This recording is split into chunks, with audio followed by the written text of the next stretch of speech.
Welcome to another episode of We Don't Die. I'm your host, Sandra Champlain, author of the international best-selling book called We Don't Die, A Skeptic's Discovery of Life After Death. And just a reminder, our home base is wedon'tdie.com, where you can always find medium classes. You can find our free inspirational Sunday service called the Sunday Gathering, now going into our fourth year, completely free, very inspiring and empowering, with a medium demonstration in each and every one. Also, I just started a new Patreon club, and for any donation, even for $1, you can get early bird episodes of all the shows. You also get a list of now my 550 plus hours of interviews. You can search for your favorite topics. You can click right on it, just as a way to say thank you. And also, a copy of my book is included with that as well. That's all at wedon'tdie.com. Our guest today is Bill Letson, a retired fire captain and forester of over 35 years. In 1994, Bill had a profound near-death experience as a result of an illness related to his work as a firefighter. He's been a frequent presenter at the International Association for Near-Death Studies and has put together some comprehensive material for an upcoming book on NDEs. Today, he'll tell us about his trip through the afterlife and the amazing truths that he was shown about life and death. Bill, welcome, my new friend, to We Don't Die Radio. Hi, Sandra. Thanks for having me. It's quite an honor. Oh, it's super nice to be with you. I know I was talking to you just a few minutes before we began, and I've watched you on YouTube, and you're somebody who is making a difference. So I'm so grateful that you can share with our listeners and viewers today. So tell us a little bit about you. I know where you live, but share with our people, because your story and all the critters are sounds great. Yeah, I live here on the Central Coast in California, halfway between LA and San Francisco. It's very rural. We're on several acres, and we have ponds and streams that kind of surround the house. And it's absolute paradise. We got lots of animals. You'll see them walking around in the background now and again, and hopefully they'll behave themselves during this.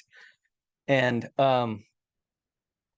so yeah, it's yeah, that's me. I'm retired, super happy, and I really am very proud of what you just said, that it's making a difference because people like me, the people on your show, um, we have better things to do, and we're not looking for attention or anything. It's like you've been tapped on the shoulder and kind of nudged, and sometimes nudged pretty hard to step forward, and it's time. And um, we're this is really exciting times. And what you're doing is incredibly divine in nature. I know that's hard to believe, but it's true. Well, we're wrapping arm in arm. I'm not doing it alone. It is just sharing great people with great stories, and they make a difference. Yeah, I didn't expect to be on this path. No way.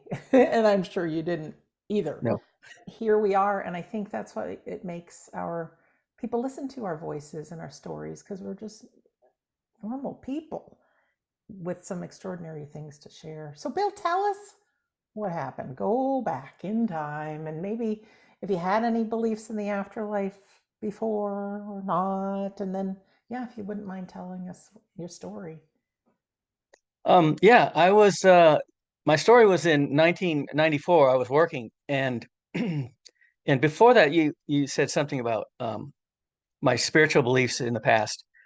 And I was raised Catholic, and I was good at it. I did everything, but it was an empty building. Every Sunday, it was very obvious. It was empty, and so I worked for the Forest Service for many years, and I found that very spiritual to be out in nature. And so, I'd be stationed in some really remote location, and I just loved it. Near some lake or a fire station or a hella base somewhere in the Sierras.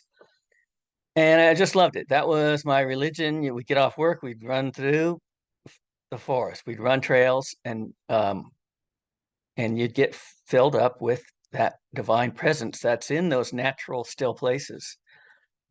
So that was good enough for me. And I tried every time I had a new friend that wanted me to go to some meeting or something, I'd give it a try, but um, it wasn't for me. I don't know, a lot of production and it's not necessary. So let's see what else. Okay, so yeah, in '94, I started with the fire department in the '70s, and by the time it got into the '90s, I had promoted a couple of times, and I was driving a fire engine, working at Station 11 in Santa Barbara, and there was a flu season. It was a stout one, and a lot of people were sick, and they came every 3 or 4 years. You'd have a strong flu bug, and we ran a call on this lady and went to her apartment. And we had to break in. We found her in the back, and she was really, really, really ill.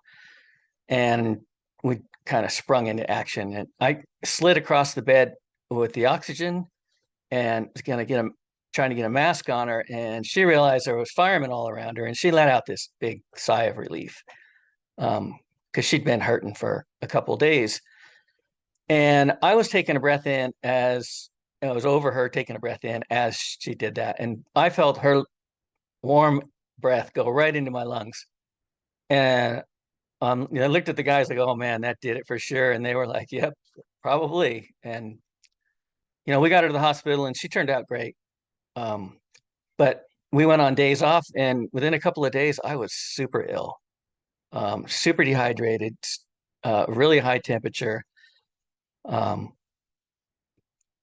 I couldn't get a pulse at my wrist, so I knew my blood pressure I wasn't going to be conscious much longer once you get below 80 in 70s with a systolic.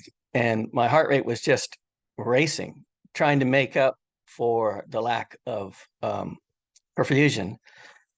And I called my sister for some help, and the fire department came and picked me up off the floor and gave me some IVs and got me to an ambulance to a hospital. And when we got into the emergency room, there was a lot of people there, and they were pretty overloaded, and they were trying to just stay ahead of the flow. And so they were giving everybody something to help, kind of a generic thing across everybody. And I got this synthetic morphine stuff and this anti-nausea drug. And I was my blood pressure was really super low. I was feeling better because I had a couple of IVs, but there was still a problem. And those opiates, what they do is they vasodilate your system. They open it wide open. And so when that my system opened up, the volume, you know, relative volume dropped, and I had no blood, going to my brain, and I just keeled over. It was almost instant. And my wife was there, and she said that really freaked them out. And they came in with Narcan, and she started writing things down. And they Narcan me 3 times, and got me in started more IVs, got me in a head down um, situation, and got me up to um, intensive care. And she said they couldn't get a blood pressure. It was 40 over zero was the best they saw. And I was a big triathlete at the time. I did Ironmans and stuff. So in the morning, when everything sort of got back to normal, they said that probably saved your life, that you had this system that could, you know, function with such a stress. So it was 3:30 in the morning, and I just keeled over, and I wasn't conscious of any of those things I just said. But sometime during the night, my up in as I believe it, up in intensive care, I left my body. And there's no doubt about that when a person goes through that. It's not your imagination or a dream, or you have, Elvis has left the building, and the building is sitting in a bed, back in the hospital, and you're gone. And I was this huge, expanded cloud. I was this huge, amazing, euphoric balloon. Like I went on forever. And I was flying through just this field of stars. And that's all I could call them for years. They were these colored balls, these orbs, and they all had different colors and, you know, sound coming from them, vibration. And they were all around, and they were super happy to see me. And they were like, it was like a welcoming. It was like I was being paraded through them, and they were all showering me with, with a greeting and a vibration. And as I was as I was traveling through this star-filled realm, I was like thinking to myself, how in the world did I forget who I really was? I mean, I was absolutely me. That voice we have in our head, that guy that's talking to us all day about what our plan for the day is going to be and what we like and what we dislike. And that guy was absolutely intact. It was a seamless transition, but I was somewhere else, and I was something else, something infinite. And I still had my sense of humor. The voice was still the same. Um, your listeners should understand that it is almost a seamless transition back to the other side, back to home. And there's nothing to worry about. It's remarkable how much we are in this testing ground, this hologram, this simulation, and that emotions are everything. That is the universe, is feelings and emotions. And back home, none of the low vibrational things are there. They just weren't. And um, everything that I thought about Bill Letson, and I knew full well that I had been pretending to be this dude. And this guy had all his ideas about how things should be, what his dislikes were, what his likes were, with how the future's going to play out. And all that stuff was just gone. It was like I was playing dress up or something. I was playing a role. And the suit that I was in, it was like it felt like I'd been released from a hot, stuffy closet, and I'd been cooped up in there, and I was this huge, expanded balloon, this cloud, and I was absolutely euphoric. It felt like honey was running through my brain and down every nerve, and it was just a standing wave of ecstasy. Um, that's how good it felt. And this words like nirvana and things like that is that's what we have to look forward to. Let's just say that's where we come from, and we come here to be tested, to be tested in those low vibrational emotions that collectively we call fear. Things like anxiety and anger and jealousy. And there's a big long list of them, but they stay here, and they don't exist where we come from. And we come in here to take a ride in the spook house with those emotions, and to see what we learn from them. And it's like a game or a trick that we're playing on ourselves, um, to see how much we can grow, how much the quality of our core soul, whatever we call it, how much that can grow. And so, yeah, I was flying through this, and I loved it. And this thing about Akashic records, I was seeing all of these like pages, like you spin a microfiche, and you see pages of information, like um, formulas and diagrams, lots and lots of math stuff. And that's the Akashic records is available to everyone and it's right there as we cross over. You're reconnected with it, and you don't have any questions. And that's what people are, they talk about that they had no questions and they were filled with knowledge and they couldn't bring any of it back. And that's all by design. So I was flying along and I was just absolutely stoked. There was no way I was ever going back. That was, you know, I couldn't believe it. And then all of a sudden like I changed dimensions and I went into something that was a little more dense. And I found myself in a place that was solid. It was like a facility or a clinic. And there was equipment there. There was indirect lighting, and there were tables and beds, and it looked just like some sort of institution where things were done.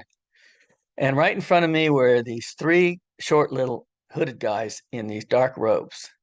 And they were overjoyed to see me. They were bouncing around and giggling. And I was trying to get sorted out there because it was very surprising. All of a sudden, I just like popped into this place and they were looking at me and they were asking me questions like, how was it? What did you learn? What can you tell us? And they were giggling back and forth and bumping into each other. And one of them stepped forward and he took a long look at me. And then he turned to the others and he said, he doesn't remember us. And they all started giggling. And I was like, well, guys, I kind of remember something, but let me sort this out. I'm not sure. And they giggled uproariously. And then there was this other guy, and he was in the background at first, and I've described him as so many different ways, but he was like this tall, wispy guy, and he was like this spinning energy, like if you took a glass of water and spun it and then looked at the side at that spinning vortex. He was like this spinning vortex guy. And I've called him a trimmed down Gumby and a walking stick insect. But it was like I was looking at somebody underwater and this spinning vortex, it was all these different vortexes connected. And when he moved, they kind of separated. The top would move first, and then the bottom would catch up. And I got this water thing. I do this structured water thing, and I have it sitting out in the sun, and it's a big glass thing, and I spin it, and that vortex that creates, it comes and goes, and it looks exactly like that. Um, so, and he was really cool. He had this humongous smile, from ear to ear. It's like almost like it was too big for his body, and he had these bright eyes, and he came forward, and you could tell he was chuckling, and I was looking at him like, well, who's this guy? And um, as he got closer, he the love that was coming off of this being was so powerful that I felt my chest just expanding, like like you're watching a movie with the dog is reunited with the child, and my throat got tight, and I'm like, I'm gonna fall down on my knees and cry uncontrollably. That's what it felt like I should do, um, because it was of love. Like this is why, and I never really knew this, but this is why women, are crying at weddings when the youngsters are getting married, and from love. And the guys are all sitting there going, "What's the story?" But the feminine energy is more connected to that creation, to that emotion of love. Um, so yeah, he came forward and there was some back and forth. Every time I said something or said something, I guess that's the best we can say. The, people get hung up on this. You didn't have a mouth or you don't have eyes. And it's like, no, you don't. But but you don't know that. Most people don't even realize they've crossed over. If you listen to these NDEs, a lot of them, it's well into it. Everything was perfectly normal. Um, so so I said a few things and he chuckled at everything. And I could feel his chuckle, his laugh. I could feel it was inside of me. It was a part of me. And I got the impression that that was like a father and a child. And he loved his child immensely and unconditionally. And we're connected to that father figure. We have lots of names for it. Humanity's tried to explain it, but a higher version of us or a greater being, I don't know. But it's a real thing. Mhm. And so at one point I said, there wasn't much going on. It wasn't very organized at all. The three little guys were entertaining themselves and bopping around and giggling. And then the tall, wispy guy he was watching them and he was watching me and he was just chuckling and everything was absolutely cool. Um, that's the vibe over there. There's I like it. I like it. it's a good gig.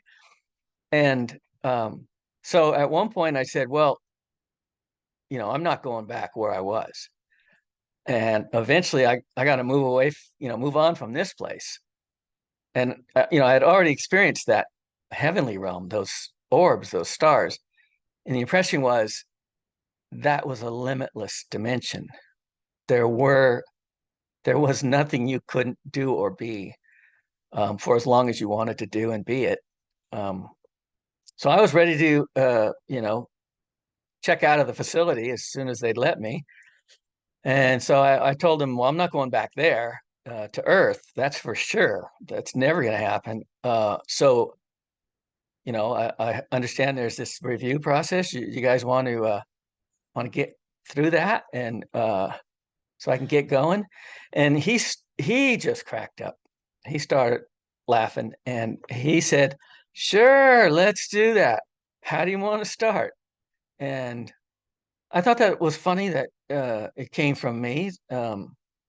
But I've realized since I wasn't staying, I was getting a round trip, this heavenly realm, this in-between realm, this earthly realm, and even this other place realm that we don't really want to talk about.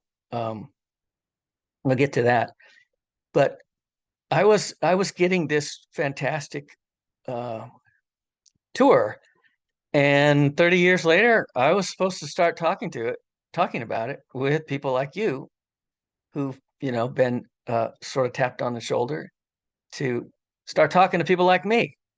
Um, and that's what's going on. It's very spiritual. It's almost incredibly divine to watch it unfold, especially the last year. Because 10 years ago, well, since '94, I struggled with it, but I learned to put it away.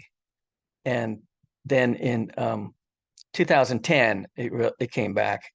And then in 2013, 14, some really phenomenal things happened. And ever since then, I've been um, sort of, man, people should really understand what they actually are, because they seem to be so unhappy, and there's no reason for it.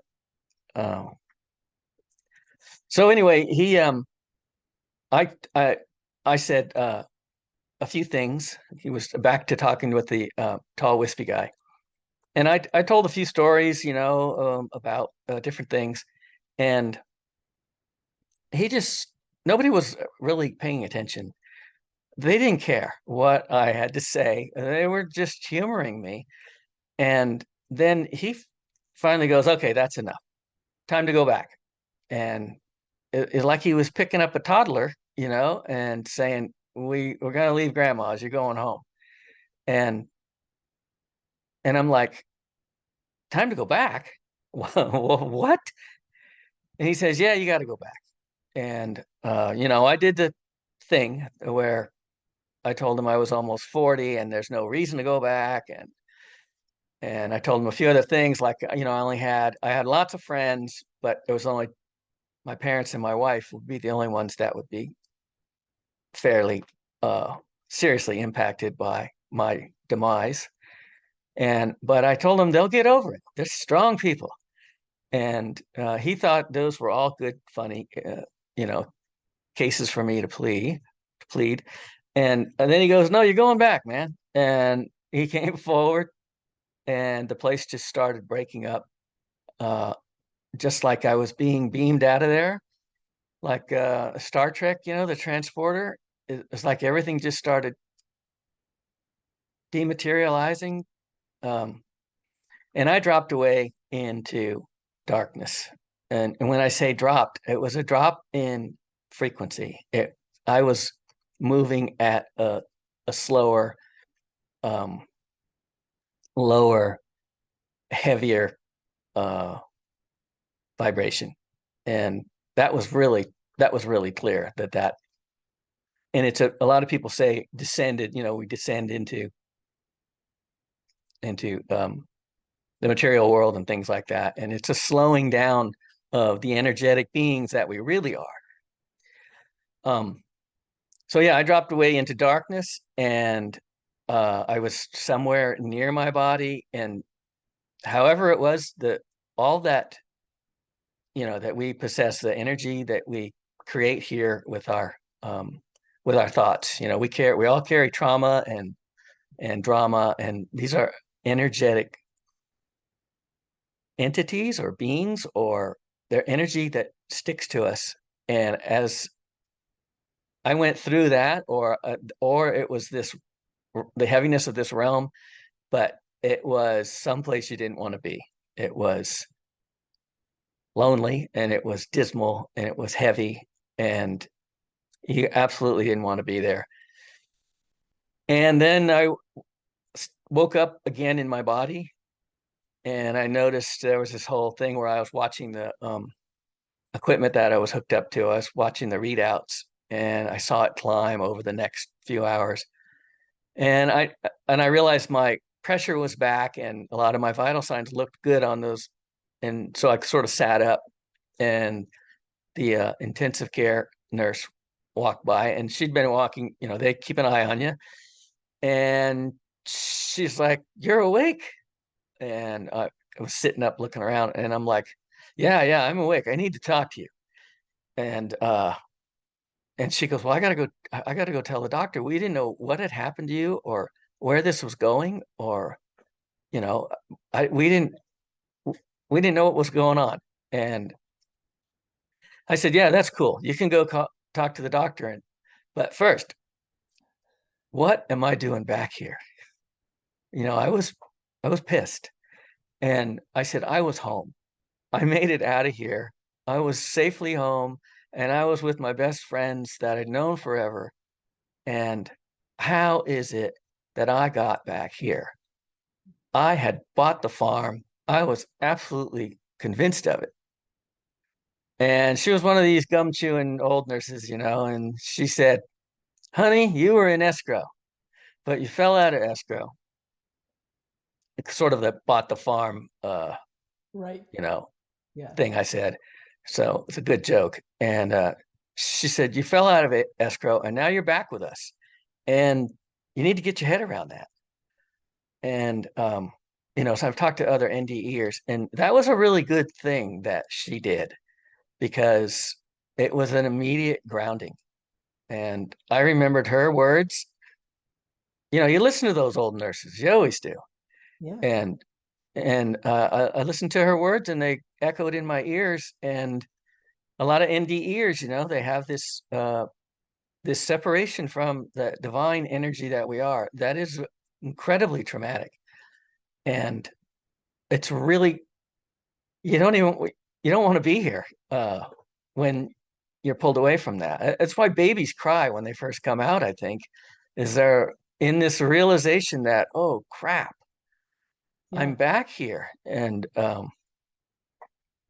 so anyway, she was really cool, and I kept that in mind. And I when I got as soon as the doctor came by, I was just like blah blah blah blah blah blah, where I was and who I saw and details about everything, and everyone was looking at me pretty funny. Uh, but I didn't care. I figured this is something people need to know. It's these other places are as real as here, even more so, because we're so connected to everything. And if I spent a week on the couch or something, and things got stabilized. Then I got back to work, and the guys started approaching me and saying, "Hey, we heard you had this wild thing. You know what?" And I didn't hold back. I told everybody everything, every detail. And after a couple of weeks, the guys in the office, the chiefs, are like, "Hey, dude, you need to zip it."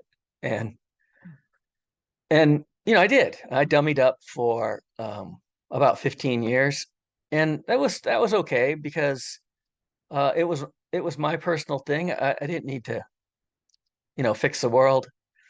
And at the time, I didn't see the need to, and I just Eckhart Tolle books were good. The woman who wrote My Stroke of Insight, she obviously Jill Bolte experienced. Taylor, right? Right, Yeah. right. If you get a chance to watch her TED Talks, that last 7 or 8 minutes, I cry every time because she obviously went to the same place, and she nails it. And her heart's in it, you can tell. Um, so yeah, it's really hard to come back here. I'm not sure where I wasn't. Oh yeah, they told me to not talk about it, and it was okay. And in 2010, I retired, and I was just a happy retiree. I was at the bike club, and I got my swim buddies, and I was playing in a couple of bands. It's an interesting thing. After my NDE, I started hearing this counting all the time, and it was in groups of four, and the four is stacked, and it was music, and music was, music is mathematics. And I bought some drums, a few years later, and my wife's like, "What is wrong with you?" I said, "I think I can play these. Music just seems really easy." And she's like, "Well, what then? You gonna get in a band?" I'm like, "Yeah, get in a band." And she goes, "Are we gonna play gigs?" I said, "Yeah, play some gigs." And That's funny. it's funny because in a few months I could play nearly any song, and then I was in some bands, and then some really professional guys were in a studio one day, and they said, "Hey, we want you in our band." And I'm like, "Yeah, you don't understand. I'm just this retired, you know, this old guy that I've never had a lesson." And they said, um, "Whatever it is that nails down that foundation of songs, whatever it is, the timing thing, the groove, whatever it is, you have it." And we went on. We played the state fair, and you know 1,000 people in the audience, and my wife, she just shake her head. She just goes, "I can't believe you." Can I tell you something? A couple episodes ago, I interviewed Dr. Raymond Moody and Paul Perry about their new book, Proof of Life, Afterlife. And one of the things they talked about, and I had never heard of that before, was some people with near death experiences having that musical, whatever ability that they come back with. So Dr. Moody told a story of some doctors that had it, and it's the last thing they thought. One's like a concert pianist, and Right, like, right. where did that come from? So I just wanted to share that because that's wow. Yeah, it was cool. And my friends would say, "How you're sitting there like an octopus. Every limb is doing something different, and you're just like talking to us." And I'm like, "Guys, it's just really easy. You see it in levels, and you just let the levels do their thing." Um, Pretty cool, Bill. yeah, it was fun. It was really neat. And the most interesting thing was, like, one of the guitar guys are usually the talent in a band, and they'll say, they'd come in and they'd say, "Hey, I wrote this song the other night, and I'll get a recording of it so that you can work on it." And I'd go, "Oh, just go for it," and lay it down, and they'd start playing it, and I come in with the drums, and long as we kept eye contact, the I knew when you needed to fill, I knew when there was a tempo break, I knew when there was a bridge, and he'd get done, and he'd like, "How did you do that?" I said, "I don't know. It's just there." And so yeah, music's cool.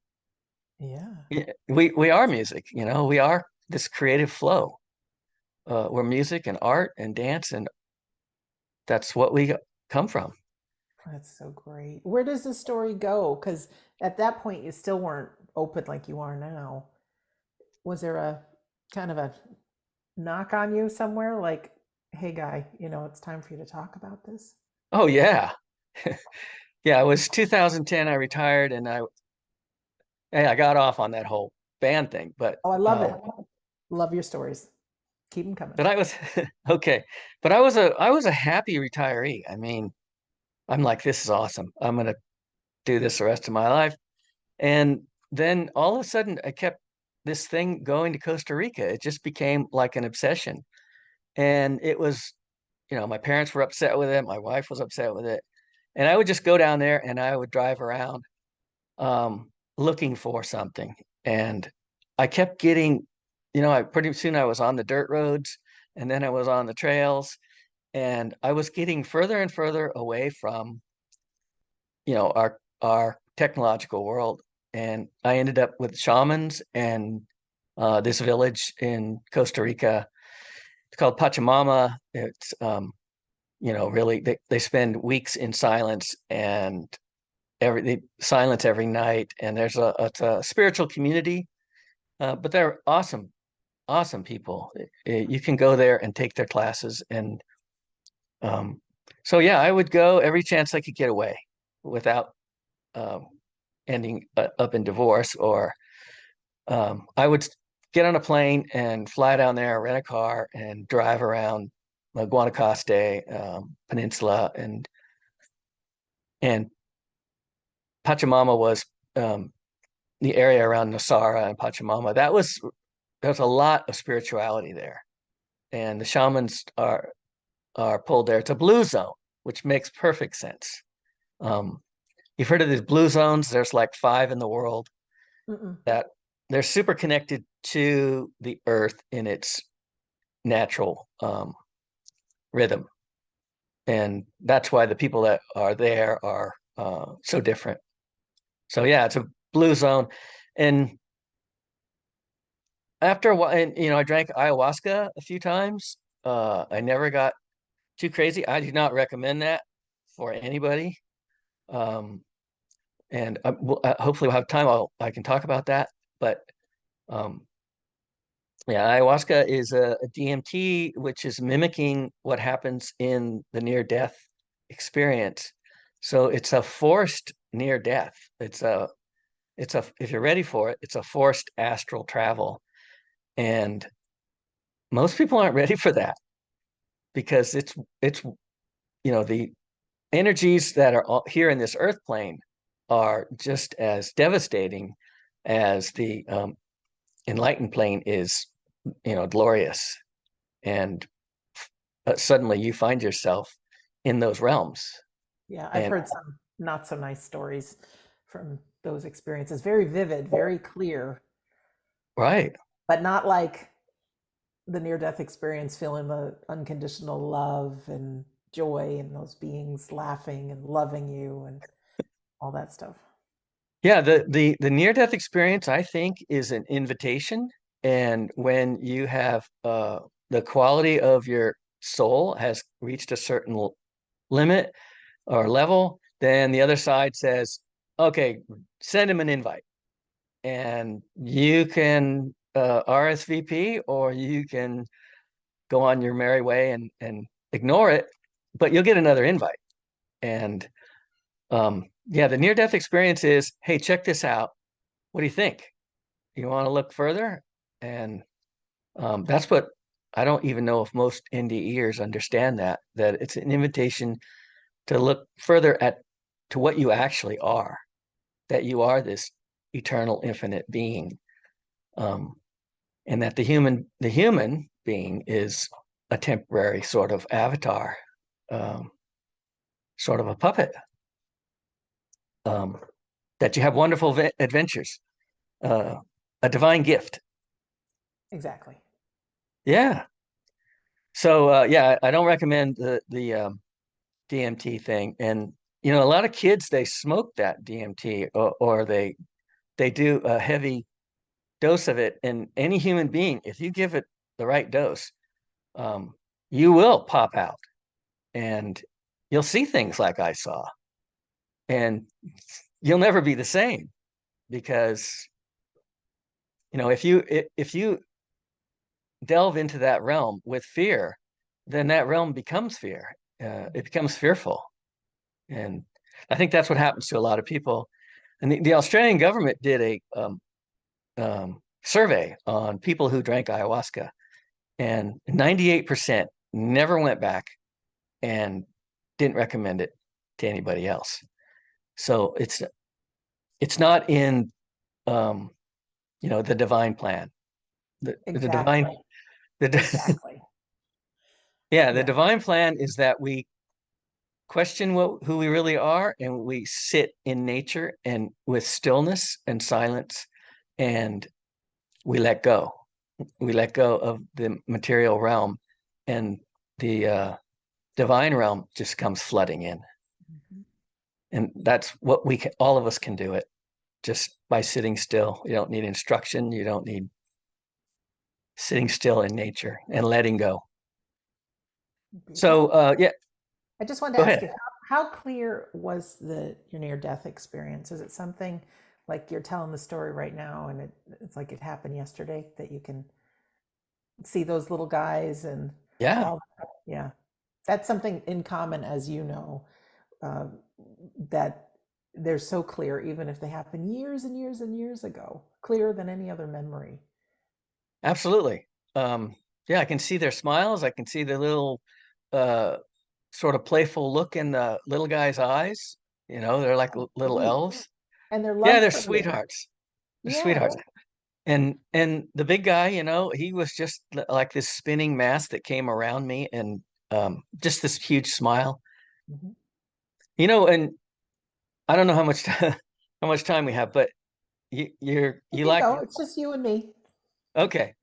So um yeah, the what I something that I like to say is that a lot of our media, our culture, is the answers to the big questions are there if you're ready to see them. People talk about the Matrix, and they talk about uh um the one of my favorites is the Groundhog Day, where Bill Murray is kind of an a-hole, and then he learns to be kind and compassionate and put others first, and he gets to leave the town. And that's kind of our thing. We're here with these lives. Every day, every Groundhog Day he has is similar to every life that we have here. And we are learning to raise the quality of our core, and then we get to move on. Um, that is, those messages are everywhere.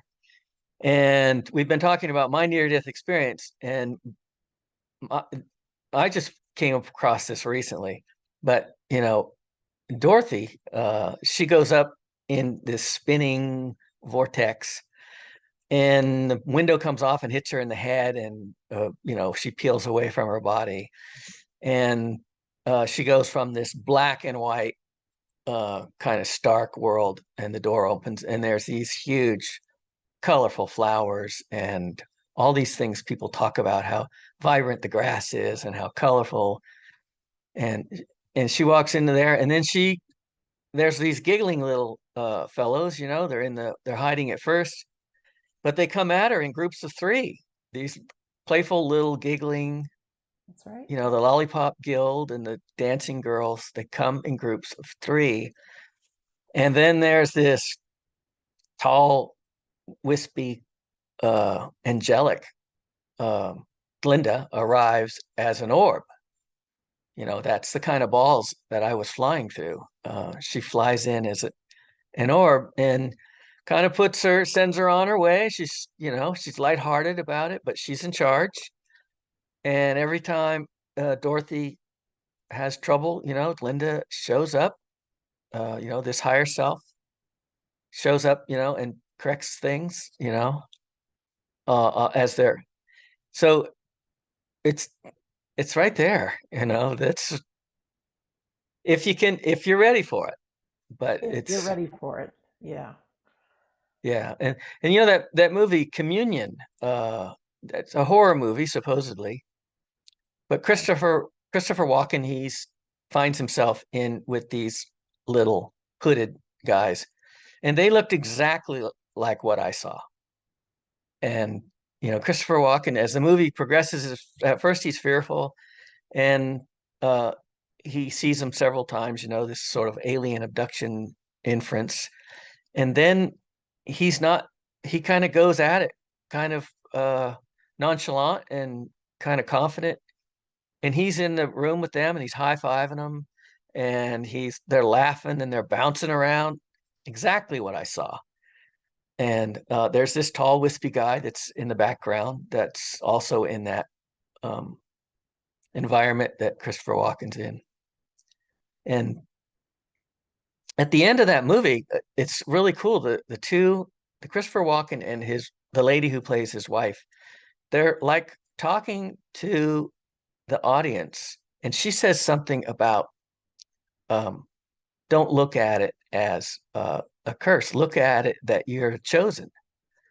And if you're seeing these beings, and so many people are writing to me that, oh my God, I saw the same three things when I was a child, and I didn't know what to do with it, and I just say you're just hang in there. You're doing fine. And but yeah, she talks about that. Look at it that you are chosen, that you're being selected for what? It's got to be good. What I saw was phenomenal. Uh, so yeah, I think we're here, and we improve our vibration. We improve the quality of our choices, and at some point we get to go home. We get to move on. We get to break this cycle of rebirth. That's right there in Buddhism and all this. So anyway, that's pretty heavy, but Heavy, heavy. But what gave you that push, though? Like, I've got to talk about this now because you're actively involved with IANS, and sounds like you're writing a book, and there's good things coming, and you're doing lots of interviews. And like, I know from so many people that I've talked to that have had NDEs, that feeling of wanting to be home, not wanting to be on earth. You get this feeling of its expansiveness, and next thing you know, you're back in the body, back in that hot closet, and there's real true grief there. And then plus, some people believe in it, some people don't. You're back into the life, and then but now you're open. What was that you just oh, oh have to yeah. share? It, it was, well, all doubt was removed Mhm. for me, because I drank ayahuasca a handful of times, and that was around 2013, 2014. And I came to the conclusions, that's it can be pretty scary. And so I wasn't doing that. And a few years went by, and I kept, this went on for 3 or 4 years. I kept going to Costa Rica and hanging out in this village and going through their things. There's a lot of power in silence. There's a lot of power in eye gazing, when two people look at each other in low light. And so I was there several times. And then there was just one particular trip that there was this eye gazing thing that I signed up for. And it went on for 3 or 4 days. And there was like 60 people involved, and there was no talking. And you had these eye gazing sessions that lasted for like 10 minutes, and then there'd be a break meditation, and then you kept changing partners. And this went on for 3 days. and they had all the mirrors in the place covered up, and we were given this high vibe diet of, salads and fresh juices, all these light infused foods that really reconnect with home. And one night, the first thing that happened was I started seeing this glow in the meditation hall, like 300 people or something meditate every night for like an hour and a half. And all of a sudden, this glow, it was like this purple blue light was coming from the floor and going up through the ceiling. And I'm just looking at it going, what's going on? Someone's playing with the lights. What's this deal here? And then I talked to a few friends and I realized I'm the only one seeing this. And it was on a 5 second, it'd be like, whoa, it'd go back down. I know this sounds ridiculous. And I think it's great. Keep talking. Love it. and years later, I went and I saw this guy, Walter Cruttenden, and he's with the Ancient Knowledge Procession and Ancient Knowledge group. And I asked him, because he talked about this gravitational waves that are coming from um, this Orion's belt in the sky. And he said, NASA is looking at it and it's a wave. It's a waveform. And I go, well, what's the frequency? And he goes, well, it's kind of this, whoa, you know, like this. And I'm like, dude, I can see that. And I said, there's this purple and green, like rolling energy that's part of that signal or something. And he said, well, it's real. And this isn't woo woo. It's a real thing. They can track it. They have data on it on their site.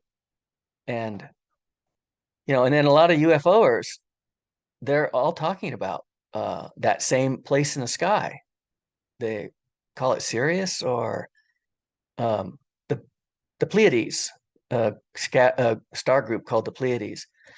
And they all talk about the same thing. So there's something there. And I started, some mystic thing was coming out in me. And I started seeing it that night and went on for a couple of nights. And then at the end of that eye gazing thing, it was crazy. It was a low light and partners switched. And all of a sudden, the guy I was looking at, he was from Germany. And all of a sudden, his face just started rearranging. Parts were moving all over like a Picasso, out there. And I really think that Picasso paintings are telling us something about. And I was like going, dude, and you're not supposed to talk, but and then it kind of stabilized. It was like my perception was breaking through the illusion that we have here in the material world. This illusion of that we're all separates and we're all singles and we're all just this ego. But then the faces started coming up on him and they'd stay for a couple seconds. And these were animated people. They had expressions. Some of them looked startled that all of a sudden I was looking at them or I could see them. And some of them were talking like or super fast, like trying to tell me a story. And some of them were very happy. And it was like turning the pages of a book and watching all the people that had been associated with this soul, that information is carried on the soul and it's there forever. Um, and then it changed, and I had several people came by, and there was this one girl, and she was a young girl, and she was very petite. I couldn't really see them because the lights were low, but the faces that came up were all very powerful, like warriors and chiefs, all male, um, like military type people. And I was looking at her going, this is unbelievable. And she goes, look, we're not supposed to talk, but you and I are going to talk. She said, because I have issues. And I could see that, here she was in this life, she was this small female and she had this long history of all these very powerful soul previous lives that were all uh, masculine, you know, warrior types. And I could absolutely see that this life was a challenge for her. And but I didn't really see her real face, so we never talked. But uh, but I could identify about 25 other faces that clearly saw them. They looked right at me, blinked, and so yeah, we carry all this information Yeah. of our past lives. And you know, if you think about that thing with like Sybil, you know, all those personalities, she had a couple of dozen personalities come forward, and the person that Sybil wasn't in control of the present life. You know, those personalities were coming forward. Uh, you know, and she could switch between them. Have you ever seen that movie? Oh, it was years ago, years Right. ago. Yeah. It's Yeah. true. We are much more powerful than we know ourselves to be. And I think there's so much support that we have in the unseen world around us. And I do agree completely that there's things to explore and learn and remember who we are. And I like hearing your story because as great as the experience was, I hope everyone can learn from great experiences like this to know the greater reality. You don't have to wish for, an illness or something to, get a glimpse at the other side, but just how loved and supported we are. Yeah. Yeah. Yeah. You can, if you quiet yourself down and reconnect with, you know, creation, the earth, you know, with the unprocessed food and fresh water, Nature, top of nature. the list.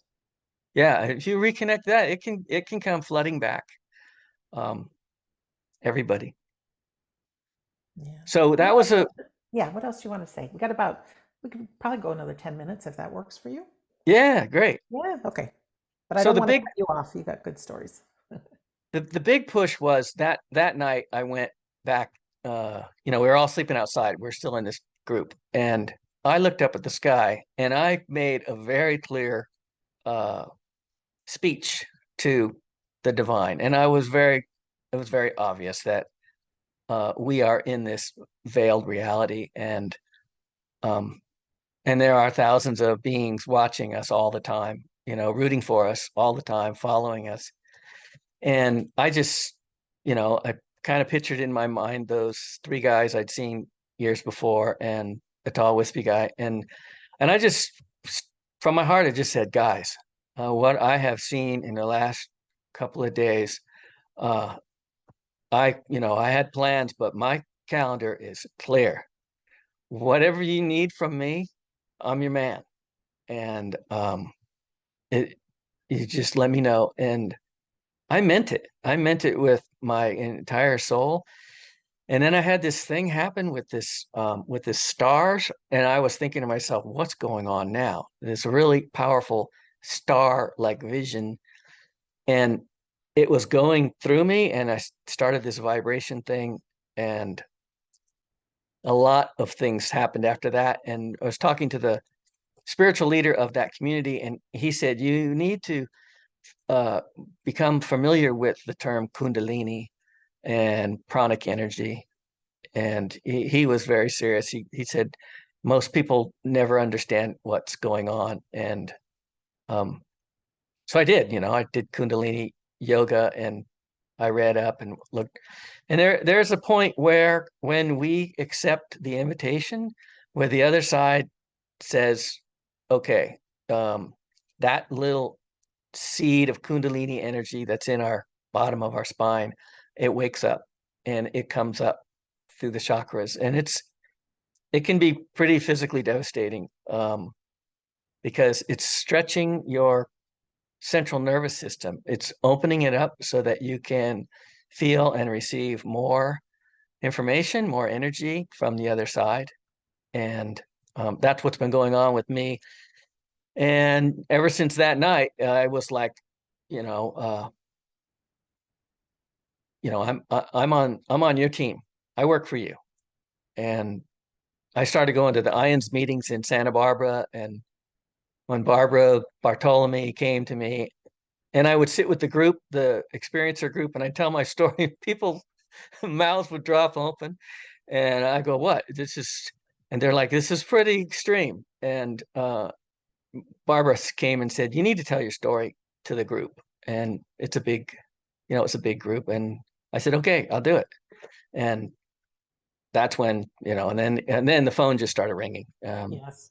I traveled around and then the podcast thing started, and now you don't have to travel. You just, Don't you you love know, that? Yeah. yeah, I do love it. I do love it.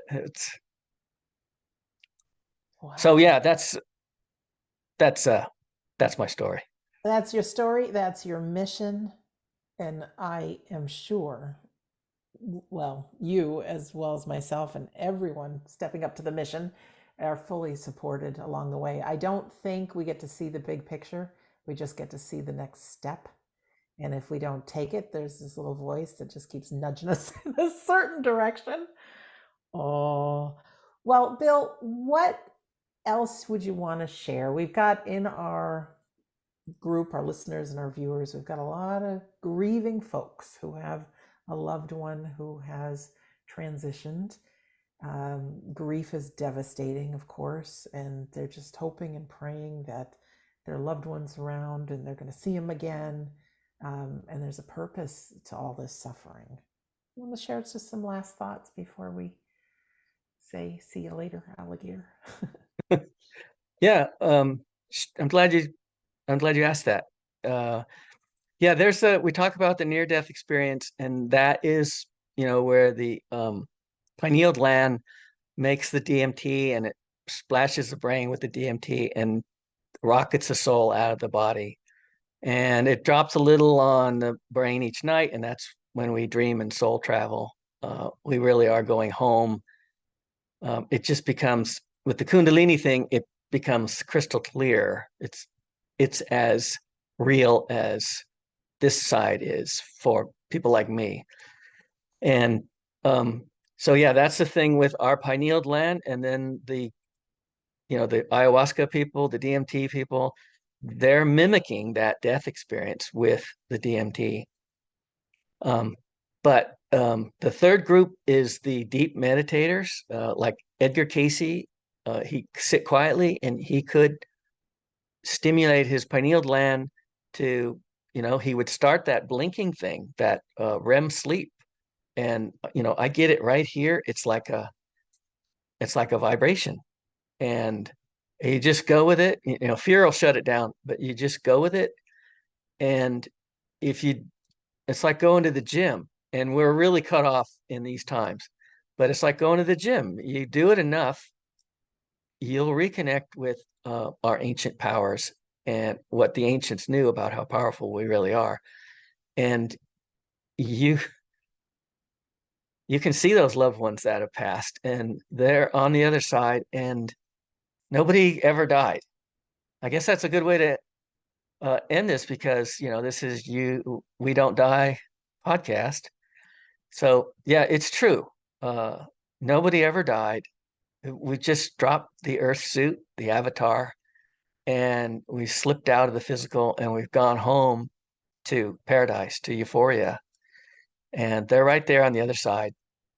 And if you quiet yourself, reconnect with nature, and use some of those. Dolores Canyon is perfect. She's perfect. What she's talking about is this self-hypnosis, this deep meditation. Um, You don't need a DMT, you don't need an NDE, and you definitely don't need ayahuasca. You just need peace and quiet and let go. And like you said at the very beginning, it's through our emotions and through our feelings. And if we can pay attention to those, sometimes the weirdest thoughts come into our mind or feelings of the past. And I 100% believe that's how our loved ones communicate. I believe, however, we communicate when we get to the other side, that as souls, we have that power. We just aren't tapped into it. We are locked into that ego, like you say, that makes us think we are real. but down to every atom that makes us up. We're just invisible energy in a grand illusion um, that's very real to us. But in the bigger picture, we are that star stuff. We are that vibrating energy. Yeah. I think it was Graham Hancock and a few others. They said if you really want to know what's going on in the universe, talk to the near-death experiencers, the shamanic healing medicine people, and the deep trance-like meditators. And that is a powerful suggestion from him. It's everything we just talked about. Yeah, We can all do it. We just forgot. that is so true. Well, Bill, thank you for being our guest today. My pleasure. Do you invite people to get in touch with you too soon? Sure. We'll get thousands of emails. Yeah, I do, but I I I return them. So What's the best way people can get in touch with you? bletson56@gmail. Okay. We'll put that in the description. And yeah, people are great. And it's interesting because once you start telling your story, it gives people permission to tell their story as well. That's right. That's right. And that, people like us, uh, we're not going to see the fruits of everything we're doing, but we're planting seeds, and it's going to be centuries and centuries, and the world will be very different. Um, it's the way it I know works. it will be. I know it will be. Years ago, people thought the earth was flat. Now people laugh at that. People didn't think there could be planes flying in the sky. And now, yeah, Right. been around over 100 years. So years from now, I do think we're going to be all tapping into that nature, knowing our loved ones are around. We hopefully will have some technology that everybody can get in touch with our loved ones and trust that those feelings really are who we are. But until then, we can work out a lot of stuff while we're here on Earth, paying attention to, I don't want to say the darker side of us, but kind of, I think everything negative that happens, we have the power to rise above, to learn, to grow, to understand ourselves. And sometimes it's grief in those tough times that set us forth on that journey. But there are good things to come. But I also think there's a lot of good stuff here on earth. And I grew up Catholic as well, and I love how you talk about nature. So I think that's a good little homework for everybody. Add in some nature. Well, Bill, thank you for being our guest, and to our friends who were listening or watching today. Thank you so much for taking the time to be with Bill and myself today. There's other places you can be, and there you were listening to us. So we appreciate that, and we hope that we've made a difference. Also, our friends at iands.org, that's IANDS.org, that's the International Association for Near Death Studies. Great people, great organization. There's so much you can explore on their website. You can read near death experiences. You can join one of the local clubs. You can donate and get all kinds of really great stuff included. They do all kinds of nice meetings and things. So do check out ians.org. And then also, just a reminder, go to wedon'tdie.com. Lots going on. Our free Sunday gathering happens 2 p.m. New York time, 11 a.m. Bill's time out in California there, Pacific, and 7 p.m. UK time. They're all recorded. They're all very inspirational. And there's an opportunity that maybe your loved one will come through with the medium demonstration. So in closing, my name is Sandra Champlain, and I'm always so happy to be your host on We Don't Die Radio. I do believe that life is an education for the soul, and your life here on earth is important. You're so much more powerful than you know, and you've got the strength of warriors within you and probably around you. So I really want to thank you for listening or for watching, and we'll see you again soon.